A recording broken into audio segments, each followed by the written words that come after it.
Thank you. Thank you very much for organizing this event and for all of you for sharing this morning. I want to say it really is a special occasion for me. I don't often have a chance to convene with a group such as yourself, my colleagues in genetics, to talk about a topic that we rarely bring up in the laboratory. And I would love, maybe as the morning goes on, to talk to you about that, because I think the situation needs to improve in terms of people feeling comfortable in the laboratory talking about faith. So what you're going to see is that faith has become a very big part of PGED. It came something as a surprise to us, but I would say you could argue that faith-based projects at PGED are perhaps the fastest moving and most effective projects that we have at our organization. Now, to put that into context, I'll tell you a little bit about PGED, how it got started, excuse me, and what we do, and then I'll tell you some stories along the way that will tell you how we got involved in faith. So PGED started about 12, almost 13 years ago. Here we go. Because we became so cognizant of the gigantic gap in awareness between geneticists and non-geneticists about what genetics is, what it isn't, what it can do and what it cannot do, what it says and what it does not say. And in addition, the minimal amount of two-way dialogue between geneticists and the public which we serve. I think most of us, we rest our work on taxpayers' funds. And so we really need to hear what taxpayers think about what we're doing, and that two-way dialogue is really far too minimal. And so we started the Personal Genetics Education Project to try and address the gap in awareness, the lack of dialogue, hoping that there would be an increase in respect for diversity of opinions, because if there's anything people will disagree about from individual to individual to individual is their personal genetics. So we got started naively. We thought, oh, we'll go to high schools and we'll talk about genetics, because the next generation is always currently in high school. But what we realized very quickly, we went naively and saying, oh, we'll write us some lesson plans, is that if you talk to high school students or anyone, that the facts of genetics, the GATCs, the recessiveness, dominance, the epigenetics, all that is really not very gripping. But it's the decision-making process about how to use genetics that really can grip an audience. And in fact, in the end, you really don't need to know about GATC to grapple knowingly and confidently and with justification about the use of genetics. So our lesson plans actually rotate very heavily on the tricky problems of genetics. We now actually have lesson plans on DNA crime, law enforcement use of genetics, eugenics. We talk about consumer genetics, of course, CRISPR, and we are now working on lesson plans having to do with race. We go all over the country. We hold classes, and as other people start to use our lesson plans, we're focusing more on creating those lesson plans. And I will tell you, every classroom I personally have been in, I have come away far more enriched than what I left there. The energy of youth is admirable, and their willingness to be open and to think about other things is something that I don't think I could ever match. I was in a classroom once where there was tremendous disagreement, just fundamental disagreement about complicated issues such as pre-implantation genetic diagnosis, faith. It was actually a faith-based school, and so I had about 30 students in front of me, and they all seemed to have passionate feelings about complicated things such as termination of pregnancy based on genetic information. And I asked the young man to the right of me towards the end, I said, so imagine you're all sitting in your own homes. How do you feel about the conversation that you've heard? And he was wonderful. He said, I'm in my own house here. They were all sitting in their desks. And he said, well, it's not going to affect my friendship. I just think it's important that people know how I feel, and then we'll just go ahead and be friends. And I just I wish I'd captured that moment. It was wonderful. We also have an online game. It's probably not as exciting as it should be, but you answer 5 questions. You don't need to know anything about genetics to answer these questions. Everybody always gets 100% at the end, and at the end you get to pin yourself on a world map. We had someone in Antarctica who pinned us in Antarctica. Adam Steltzner, who is the person who put Curiosity on Mars, ran into him at a meeting, so he pinned himself on Bradbury Lane on Mars. So we call ourselves the first interplanetary educational program. And then I have another friend who works thousands of feet deep into the earth, and so he pinned himself there. So I think we're also maybe one of the deepest educational programs on earth. But it's fun. You can go anywhere and pin yourself. You can pin yourself several times. We have many different topics. And here are some of the pins we have.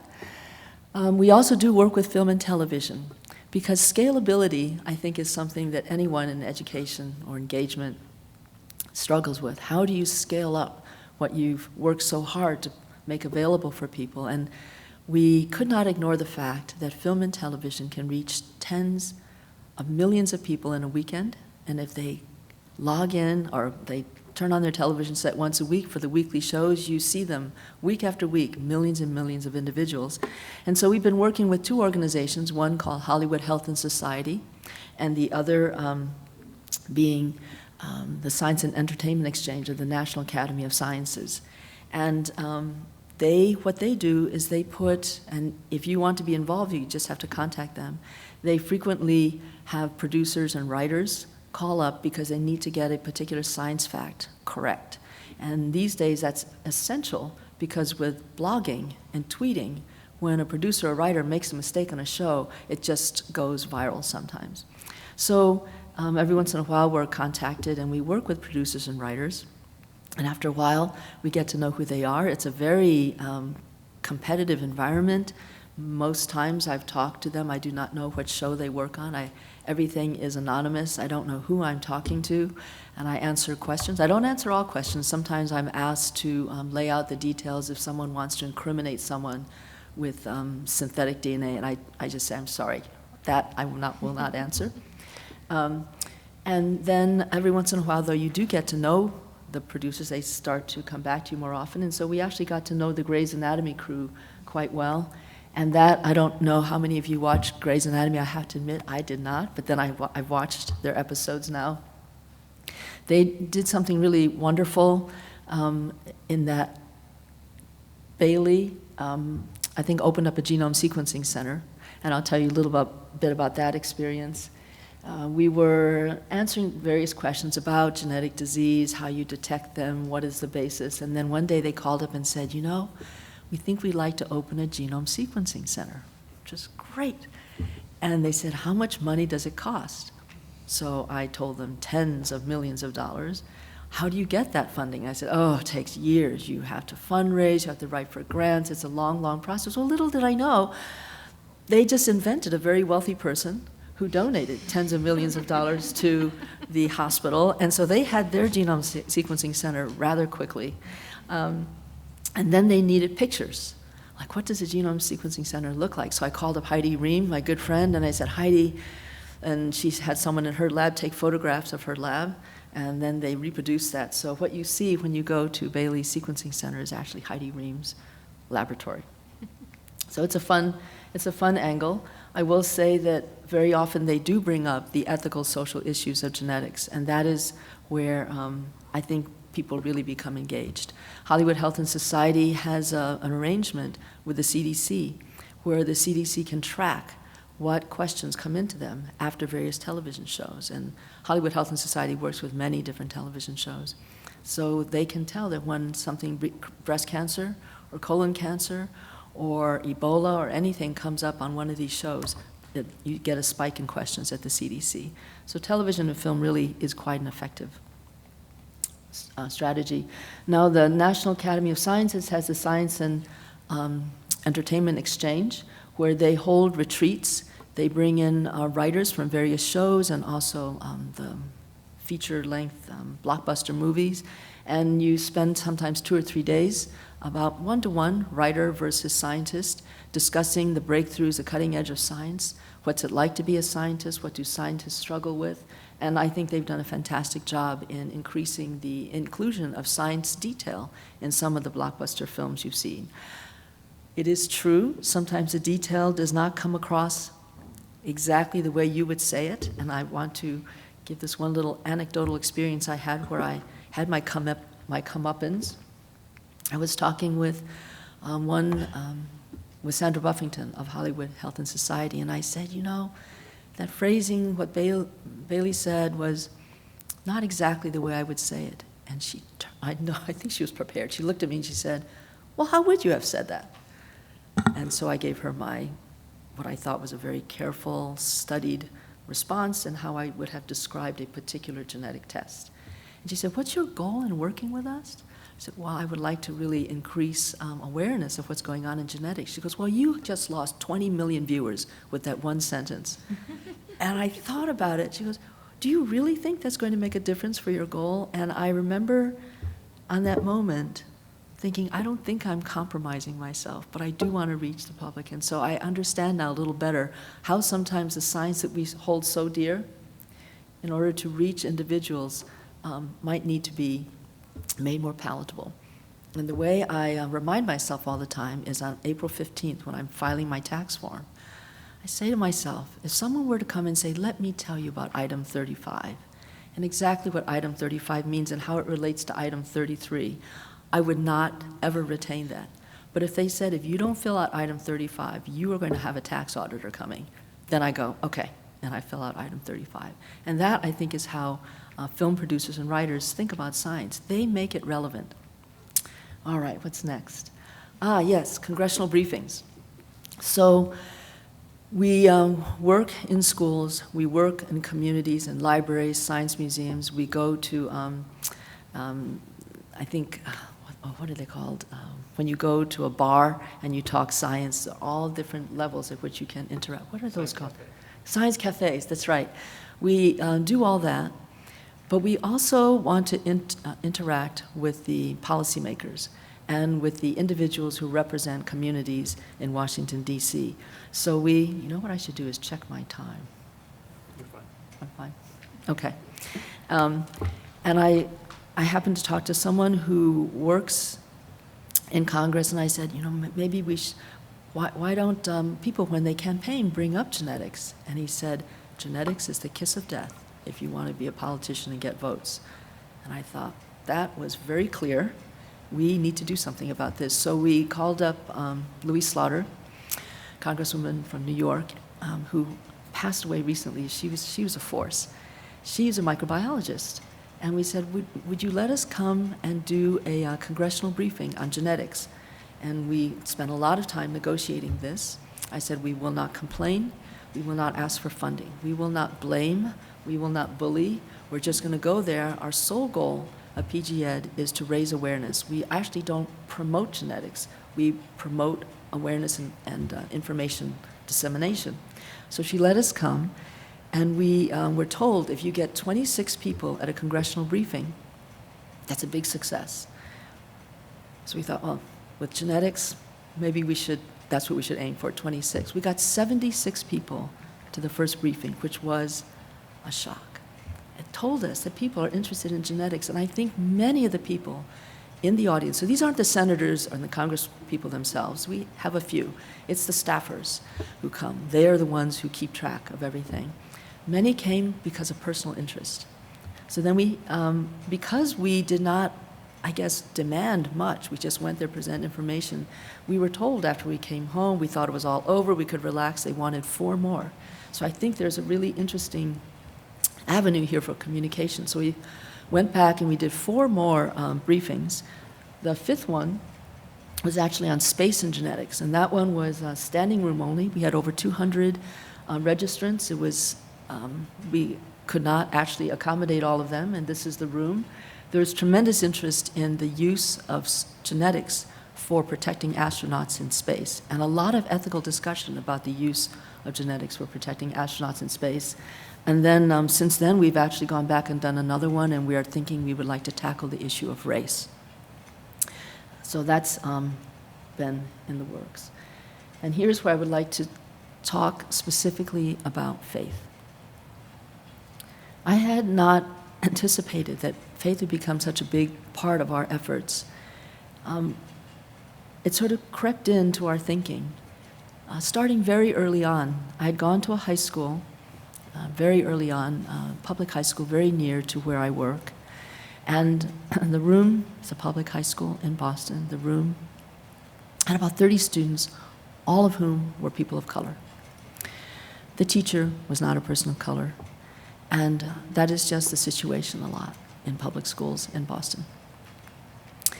The second I walked into this classroom, I could tell there was animosity in the room, and I know there was because I got to know some of the students very well afterwards, and they said, yeah, we were angry at you before you opened your mouth. And so I had come in with my PowerPoint. I put the PowerPoint aside because that was clearly not the mood in the classroom. And then they purposefully started chatting with each other and not paying attention to me.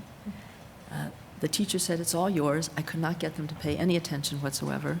And the room noise, the chatter just got louder and louder. And one young man to my right, who I eventually got to know very well, CJ, he pulled his baseball cap over his eyes and he put his head on the table. And as he put his head on the table, he said, what happened to the outreach person last Friday? And I realized every Friday they had people come to their classroom who would not come back. So, you learn so much in these very fast, short comments. So I said, I'm not here on outreach. I'm not here to tell you to stay off drugs. I'm not here to say stay in school. I'm not here to tell you that science is great. And finally someone said, lady, why are you here? And I said, I have 5 $1,000 tickets to a genetics conference, and I'm just wondering if anyone is interested in coming. And when I finished, immediately this young lady in the front row said to me, she said, there's nothing wrong with my genes. She goes, people say I get angry a lot. There's something wrong with my genes. She goes, there's nothing wrong with my genes. I have a lot to be angry about. And I thought, I've already learned so much about how little I know goes on in our public schools. I read the news, I read articles, I read editorials, and there's nothing like standing in a room with 30 really angry sophomores, all people of color who are just angry. And then another student raised her hand and said, who pays for all your work? So I guess the teacher had told them a little bit about what I did.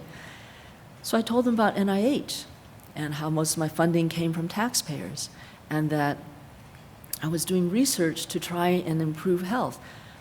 And all she said was, so, she goes, you mean my mother who pays her taxes and doesn't have any health care will never benefit from what you're doing? And I had to answer that. That actually was correct. That was the situation. And then CJ, who, I have to tell you, when he spoke, everyone listened. He was clearly the leader of his class. He said, I just have 2 questions for you, lady. He goes, do you believe in God and do you believe in evolution? And, that really threw me for a moment. He sincerely wanted to know. So I answered that I was not a person of formal faith, but being an open-minded person, and from experiences I've had, I did not think that everything we knew about physics, chemistry, and biology could explain everything that we are.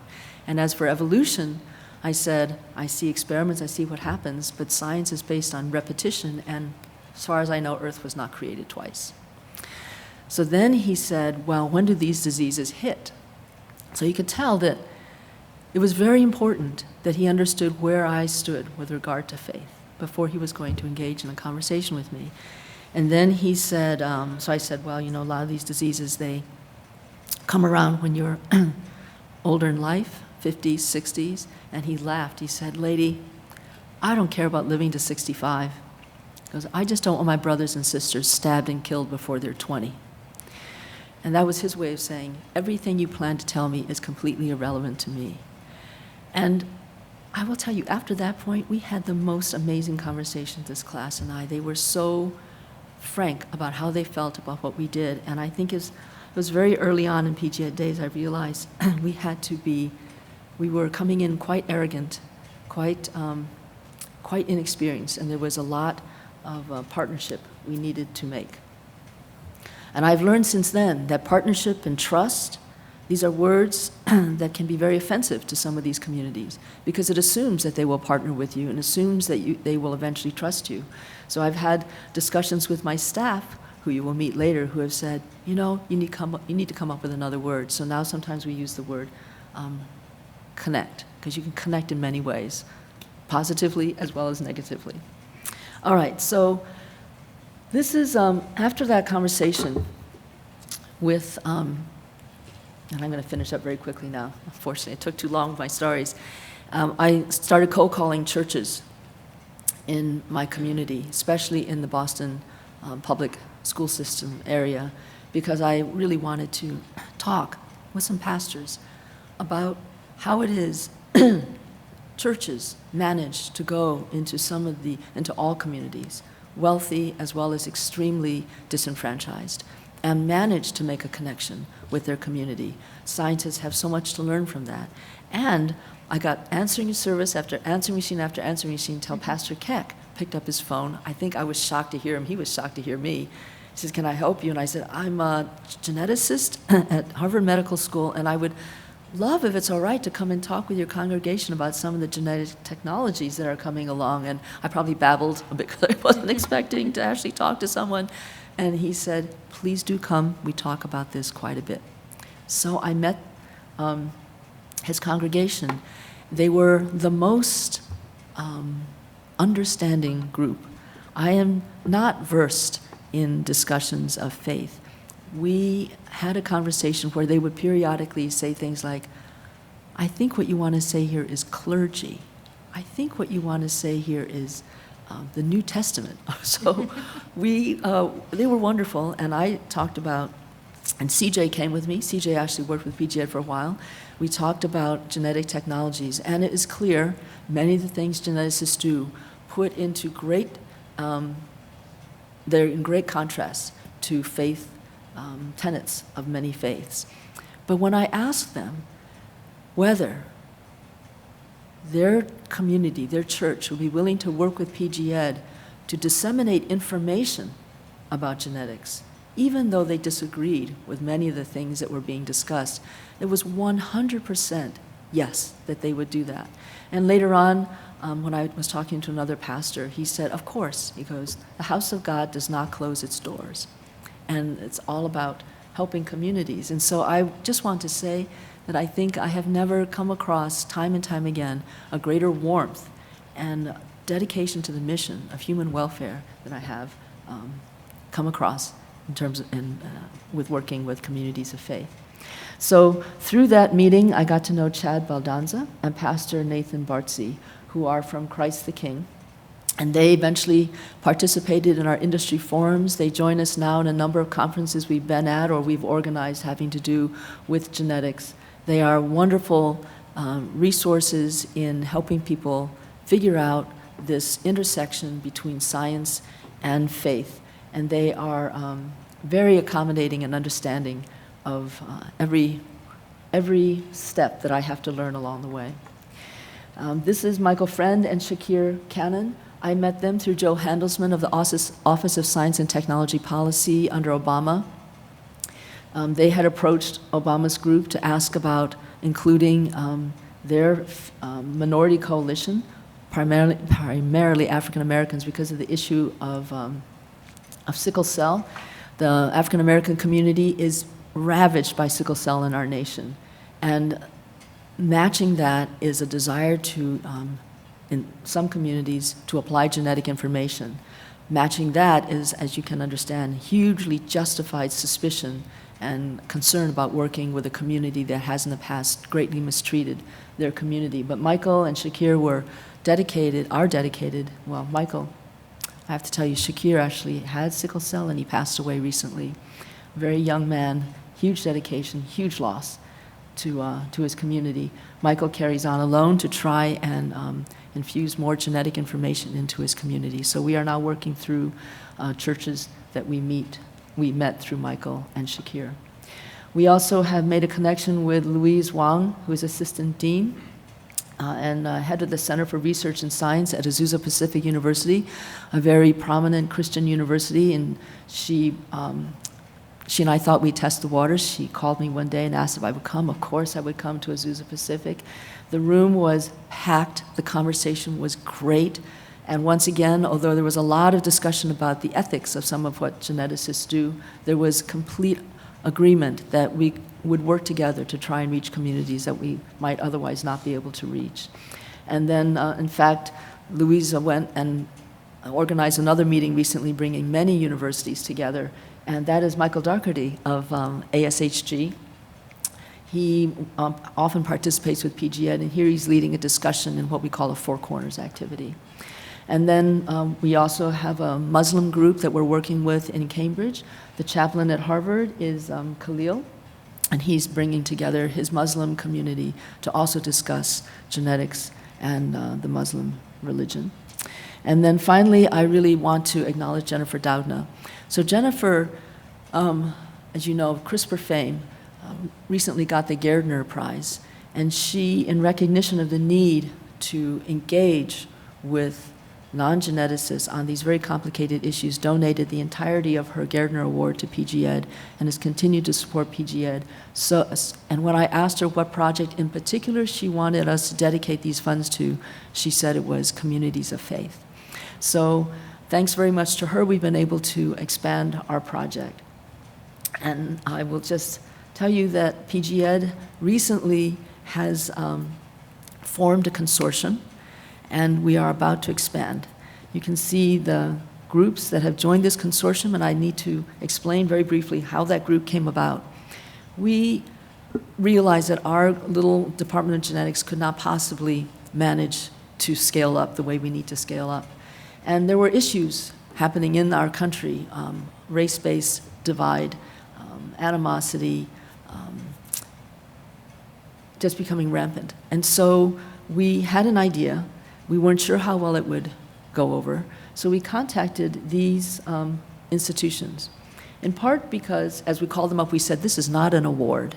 We said, this is an acceptance of responsibility, because in these institutions that many of the transformative technologies were developed. In addition, we selected them because I had some personal connections with their chairs, and we needed to have some difficult conversations about what the goal of this consortium would be. And one of the primary ones is we would not judge anyone on their personal beliefs, be it about faith, be it about race, or anything, that our sole goal would be to be a conduit of information and communication and dialogue. And I will say they all agreed immediately. There would be no judgment. We would focus solely on dissemination of information. Second of all, these institutions are very wealthy. And we asked them whether they would be willing to lend their name and their reach to raise substantial funds, not for themselves or for ourselves, but to disseminate to smaller institutions that do not have funds to do this, and they agreed. So this was our pilot. We were incredibly enthusiastic about the result, and we are now in the phase of expanding. So if you're interested, please contact PGED. And finally, this is my team. Actually, the team has changed. We're growing. CJ's left, and Fabienne's gone back to the Boston school system. We've been joined by Robin Bowman and Florcy's there, excuse me, and Vika. And who I really also want to acknowledge is Cliff Tabin. He is the chair of the Department of Genetics. And he, several years ago, said that he was going to take research funds that had been allocated to our department for the whole purpose of reaching communities, because he felt he could not morally continue to head the Department of Genetics without making sure that equal to the research that we were doing, there would be an effort to reach to the communities that we serve. And with that, I'll stop, and thank you.